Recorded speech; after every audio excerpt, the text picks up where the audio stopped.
संविधान की प्रस्तावना में संसद संशोधन कर सकती है या नहीं कर सकती है, इसके मामले में हमें दो महत्वपूर्ण सुप्रीम कोर्ट के दो महत्वपूर्ण फैसले हैं, उनसे पता चलता है। एक 1960 का बेरुबारी संघ मामला और दूसरा है 1973 का केशवानंद भारती मामला।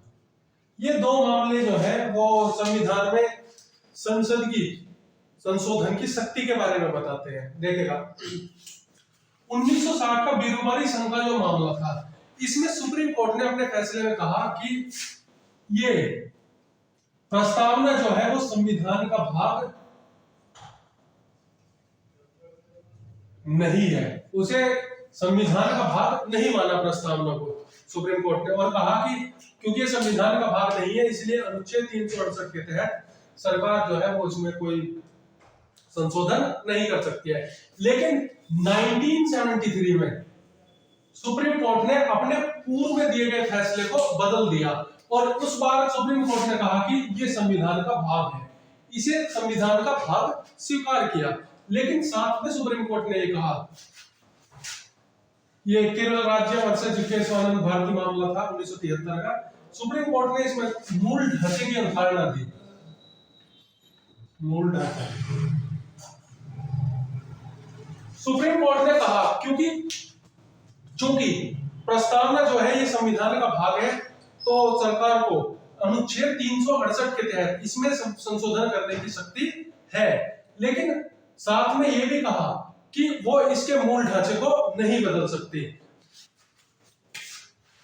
सुप्रीम कोर्ट ने कहा कि वो इसके मूल ढांचे में कुछ भी नकारात्मक परिवर्तन नहीं कर सकती। अगर सरकार ऐसा करती है तो बदलती है तो इसे इस आधार पर कोर्ट में चुनौती दी जा सकती है। हालांकि इसका मतलब ये नहीं है कि नकारात्मक परिवर्तन कहा तो वो परिवर्तन नहीं कर सकती, संसद इसमें सकारात्मक परिवर्तन कर सकती है। और उसी आधार पर 42 का संविधान संशोधन अधिनियम 1976 के द्वारा इसमें समाजवादी, धर्मनिरपेक्ष और अखंडता शब्दों को इसमें जोड़ा गया, क्योंकि इसमें सकारात्मक बदलाव कर रहे थे, इससे इसके मूल ढांचे पर कोई परिवर्तन नहीं बढ़ रहा था। अब बात आती है कि संविधान का मूल ढांचा है क्या। मूल ढांचे को डिफाइन नहीं किया सुप्रीम कोर्ट ने अपने इस फैसले में। सुप्रीम कोर्ट से जब इसके बारे में पूछा गया तो उसने कहा कि वो आगे आने वाली सुनवाइयों में या भविष्य में इस पर समय समय पर इस पर अपना फैसला देगा, लेकिन उसने किसी बात को मूल ढांचा भी घोषित नहीं किया है। तो इस प्रकार वर्तमान में सुप्रीम कोर्ट जो है वो सरकार जो है केंद्र सरकार केवल सकारात्मक परिवर्तन इसमें कर सकती है। दूसरी चीज इससे हमें पता चलती है कि वर्तमान में जो प्रस्तावना है उसे संविधान का भाग स्वीकार किया गया है। इसके बाद आते हैं हम संविधान के मूल तत्व।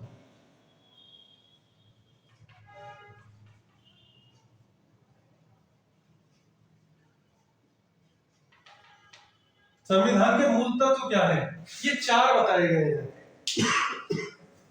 नंबर 1, संविधान का आधार स्रोत। दूसरा, संविधान की प्रकृति। तीसरा, संविधान का उद्देश्य। और चौथा, संविधान लागू होने की तिथि कि ये किस दिन से लागू हो जाएगा। देखेगा सबसे पहले देखते हैं संविधान का आधार स्रोत क्या है। प्रस्तावना में हम शुरू करते हैं, हम भारत के लोग, भारत को एक वगैरह वगैरह और इस तरह से करते हुए आखिर में आते हैं कि को द्वारा अंगीकृत, अधिनियमित और आत्मार्पित करते हैं। कौन आत्मार्पित करते हैं? हम भारत के लोग। यानी संविधान का जो आधार स्रोत है वो इस देश के नागरिक यानी भारत के लोग। भारत के लोग से तात्पर्य नागरिकों से है। तो भारत की संविधान का आधार स्रोत या शक्ति जहां से मिलती है वो भारत के नागरिक है। इसके बाद आता है संविधान की प्रकृति क्या है। देखिएगा, संविधान की प्रकृति जो है वो ये है कि भारत एक संपूर्ण प्रभुत्व संपन्न समाजवादी धर्मनिरपेक्ष लोकतांत्रात्मक गणराज्य है। ये संविधान की प्रकृति है। इसके बाद आता है संविधान का उद्देश्य क्या है। संविधान का उद्देश्य जो है वो इसके नागरिकों को सामाजिक आर्थिक राजनीतिक न्याय, दूसरा विचार अभिव्यक्ति उपासना धर्म और पूजा करने के और अवसरों प्रतिष्ठा और अवसर की समानता और बंधुता यानी बंधुत्व, ये जो है स्वतंत्रता न्याय समानता और बंधुत्व, ये जो है इसके उद्देश्य है। नागरिकों के लिए स्वतंत्रता न्याय समानता और बंधुत्व हासिल करना इस संविधान का उद्देश्य है। और इसके बाद आता है संविधान लागू होने की तिथि। ये 26 नवंबर 1949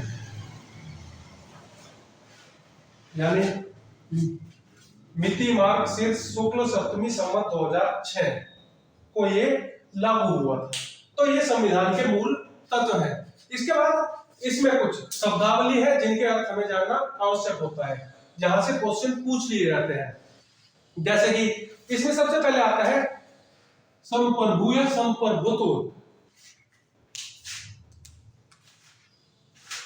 संप्रभुत्व से क्या तात्पर्य है? इसका तात्पर्य यह है कि भारत देश के सभी मामलों को संपादित करने के लिए पूर्ण रूप से सक्षम है। ये किसी और पर निर्भर नहीं है। भारत अपने विदेशी या आंतरिक किसी प्रकार का मामला हो उसमें अंतिम फैसला लेने के लिए सक्षम है। बिना किसी बाहरी हस्तक्षेप के वो अपने सारे फैसले कर सकता है। इसका मतलब कि वो प्रत्येक मामले में स्वयं प्रभु है। हालांकि 15 अगस्त 1947 से लेकर 26 जनवरी 1950 तक भारत की स्थिति जो थी वो ब्रिटिश राष्ट्रकुल, क्योंकि अभी तक भारत का संविधान पूर्णतः लागू नहीं हुआ था और वो ब्रिटिश संविधान से चल रहा था, तो ये ब्रिटिश राष्ट्रकुल जैसी स्थिति थी। लेकिन 26 जनवरी 1950 के बाद भारत का संविधान पूर्णतः लागू हो गया और उसके बाद से भारत एक संप्रभु राष्ट्र बन गया। हालांकि इसमें कुछ विद्वान कहते हैं कि भारत ने 1949 में राष्ट्रमंडल की सदस्यता ग्रहण की।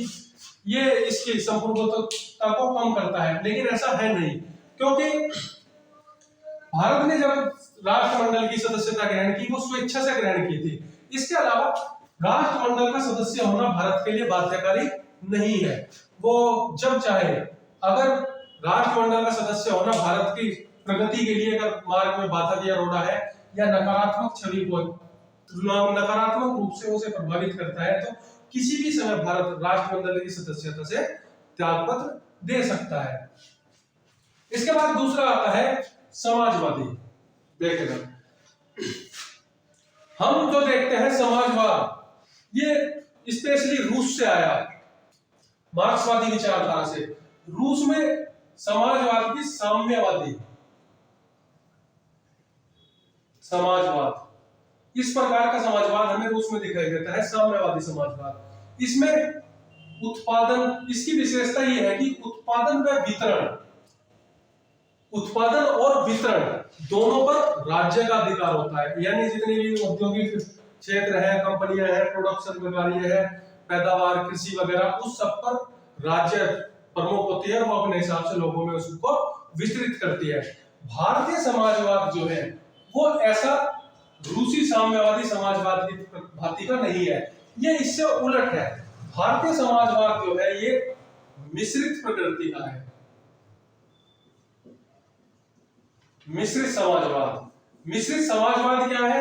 इसमें राज्य और प्राइवेट क्षेत्र, निजी सेक्टर दोनों मिलकर उत्पादन और वितरण के मामलों को देखते हैं। यानी उत्पादन और वितरण पर केवल राज्य का एक क्षेत्राधिकार नहीं है, वो सबके लिए खुले हुए है, सबके लिए समान अवसर है। कोई भी व्यक्ति देश का नागरिक जो है वो उत्पादन और वितरण मामलों में यानी अपनी कंपनी स्थापित करके वो प्रोडक्शन वगैरह या कृषि के मामले में भी किसान अपनी जमीनों के मालिक है। तो भारतीय समाजवाद जो है वो साम्यवादी रूस के समाजवाद जैसा नहीं है, बल्कि उससे उलट मिश्रित समाजवाद है। और ये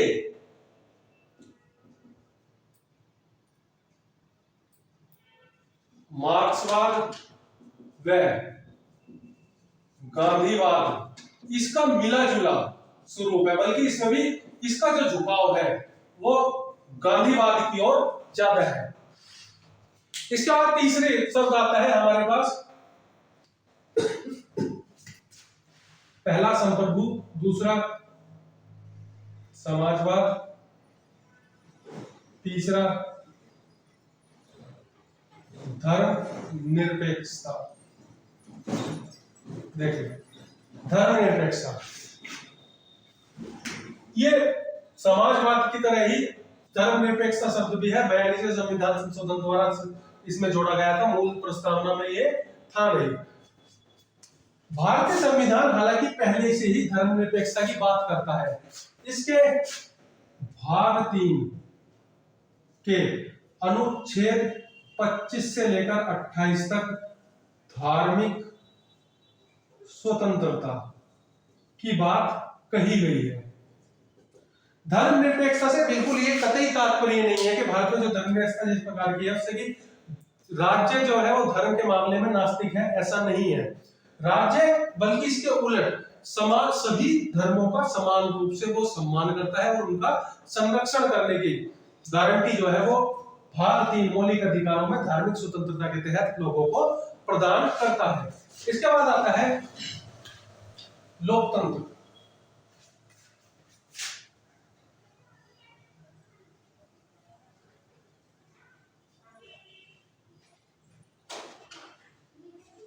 लोकतांत्रिक व्यवस्था किस प्रकार की है? देखिएगा डेमोक्रेसी 2 प्रकार की होती है, एक प्रत्यक्ष और दूसरी अप्रत्यक्ष। प्रत्यक्ष जो होती है इसमें महत्वपूर्ण मामलों में सीधे जनता फैसला लेती है। इसका एक विश्व में उदाहरण है स्विट्जरलैंड। ये जनसंख्या में छोटा राष्ट्र है, इसलिए यहाँ पे जितने भी महत्वपूर्ण फैसले हैं उनमें रेफरेंडम होता है, यानी जनता की राय ली जाती है। कोई भी मामला हुआ उस पर जनता की वोटिंग कराई जाती है और जिसके पक्ष में मतदान होता है उस फैसले को मान लिया जाता है। क्योंकि इसका दूसरा होता है अप्रत्यक्ष। अप्रत्यक्ष प्रतिनिधि द्वारा, यह भी 2 प्रकार का होता है, एक राष्ट्रपति का और दूसरा संसद। भारत में संसदीय प्रतिनिधि प्रणाली भारत में मौजूद है। यहां पर क्या होता है, जनता अपने प्रतिनिधि विधान बनाने के लिए, कार्य करने के लिए संसद में भेजती है। ये जो इन प्रतिनिधियों से बहुमत वाला दल जो है वो सरकार बनाता है, जिसके पास बहुमत होता है 50+1 बहुमत होता है, वो सरकार बनाता है, वो शासन को चलाता है। जो विपक्ष के सदस्य होते हैं वो उन पर कड़ी नजर रखते हैं और संसद में उनका जो गलत कार्य करते हैं उनका प्रतिवाद करते हैं, यानी उन्हें रोकने का प्रयास वो करते हैं। ये जो सरकार होती है ये संसद जैसे भारत में है कि वो लोकसभा के प्रति उत्तरदायी होती है, यानी उसे हर कार्य के लिए संसद लोकसभा के 50+1 बहुमत की आवश्यकता होती है। अगर वो नहीं होगा तो वो कार्य नहीं कर पाएगी। इसके अलावा ये जो प्रतिनिधि है पद, ये हर 5 साल, इनका चुनाव सिर्फ 5 साल के लिए होता है और वो अपने 5 साल में उन्होंने जो कार्य किए उन पर रेफरेंडम के लिए वो वापस जनता के बीच जाती है और जनता फैसला करती है कि हमने जिन्हें प्रतिनिधि चुनकर भेजा था उन्होंने हमारे मुताबिक या अनुरूप कार्य किया या नहीं किया, तो वो उस आधार पर उन्हें दोबारा सेलेक्ट किया नकार सकती है। इस प्रकार का लोकतांत्रिक सिस्टम जो है वो भारत में रखा गया है। तो भारत में प्रतिनिधि संसदात्मक प्रकार का लोकतंत्रात्मक प्रणाली जो है वो एस्टैब्लिश है। इसके बाद आता है गणराज्य।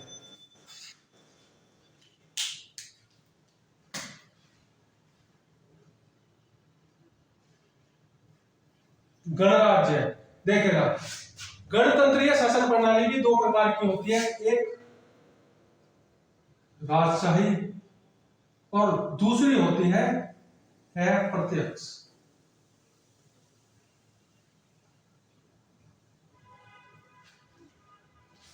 राजशाही ये इस प्रकार का ब्रिटेन इसका एक उदाहरण है।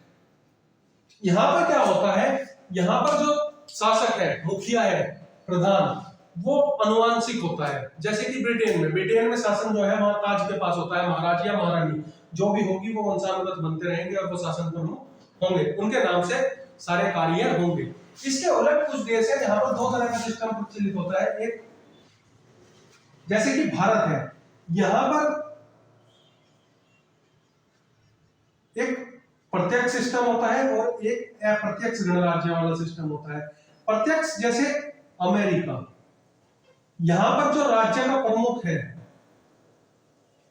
ये जनता द्वारा सीधे निर्वाचित होता है, जबकि दूसरा भारत में अप्रत्यक्ष प्रकार का है। भारत का राष्ट्रपति जो है, ये भारत का जो राष्ट्रपति है ये सीधे जनता द्वारा नहीं चुना जाता, बल्कि ये अप्रत्यक्ष रूप से जनता के द्वारा चुने गए प्रतिनिधियों, सांसद और विधायकों द्वारा चुना जाता है और तब ये कार्य करता है।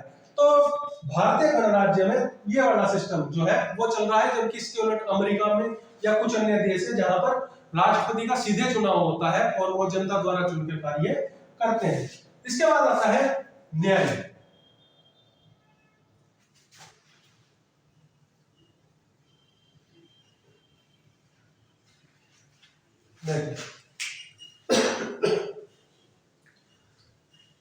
भारत के संविधान में लोगों को सामाजिक, आर्थिक और राजनीतिक न्याय देने की बात की गई है और संविधान के विभिन्न अनुच्छेदों में सामाजिक, आर्थिक और राजनीतिक न्याय की बात की गई है।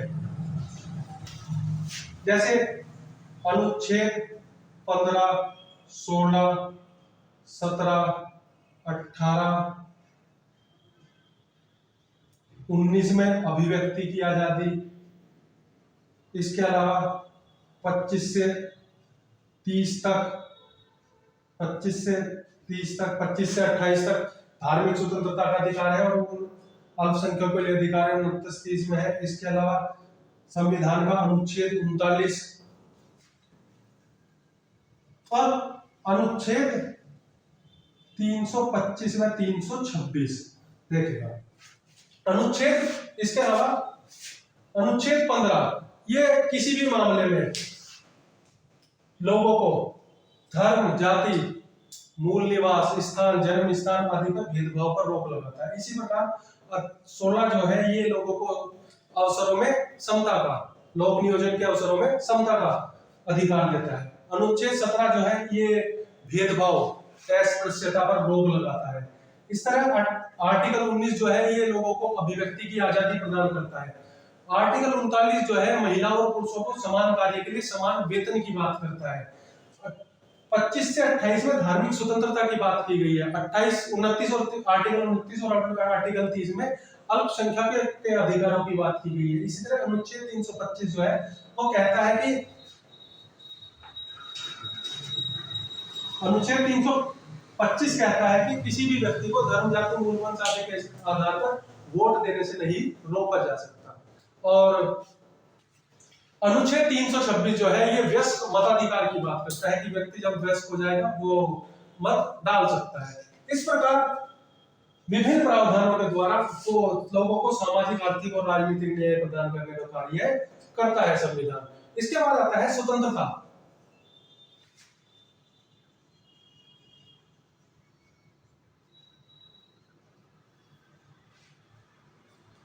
देखिए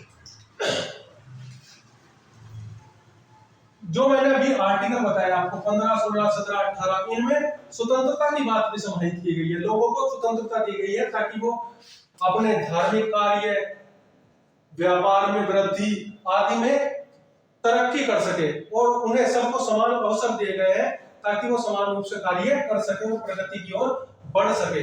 लेकिन ये युक्ति युक्त है, यानी ये नकारात्मक नहीं है। अगर कोई व्यक्ति इस स्वतंत्रता का इस प्रकार का लाभ लेता है जिससे किसी दूसरे की व्यक्ति की स्वतंत्रता का हनन होता है तो संविधान इन पर रोक लगाता है जैसे इसका उदाहरण अनुच्छेद 15 का आर्टिकल 2 और 3 है, अनुच्छेद 16 में भी जो है आरक्षण की बात कही गई है। इसी प्रकार तो ये स्वतंत्रताएं जो है वो शर्त रहित नहीं है, ये शर्त द्वारा है। अगर इनका उल्लंघन होगा तो सरकार जो है वो कानून बनाकर इन पर रोक लगा सकती है। इसी प्रकार नंबर 8 समानता। आर्टिकल 14, आर्टिकल 39 ये समानता की बात करते हैं। इसके अलावा आर्टिकल 15, आर्टिकल 16, आर्टिकल 19, 25 से लेकर 28 तक आर्टिकल, ये सब लोगों को समानता की बात करते हैं। ठीक न्याय की तरह ही, स्वतंत्रता की तरह ही ये भी शर्त रहित नहीं है। यानी अगर ये किसी दूसरे व्यक्ति की समानता का हनन करते हैं तो इन पर राज्य जो है वो रोक लगा सकता है। इसी तरह बंधुत्व, बंधुत्व जो है ये अनुच्छेद 51 ए, संविधान के भाग 4 ए का आर्टिकल 51 ए जो है ये बंधुत्व लोगों में आपसी भाईचारा और सहयोग बढ़ाने की बात करता है। और आर्टिकल 51 ए में लोगों के लिए कहा गया है कि इसके नागरिकों का कर्तव्य होगा कि वो धर्म, जाति, भाषाई आधार, वर्ग आदि से ऊपर उठकर आपसी भाईचारे और सौहार्द को बढ़ाने का प्रयास करे। तो ये आर्टिकल 51 ए में दिया गया है। धन्यवाद।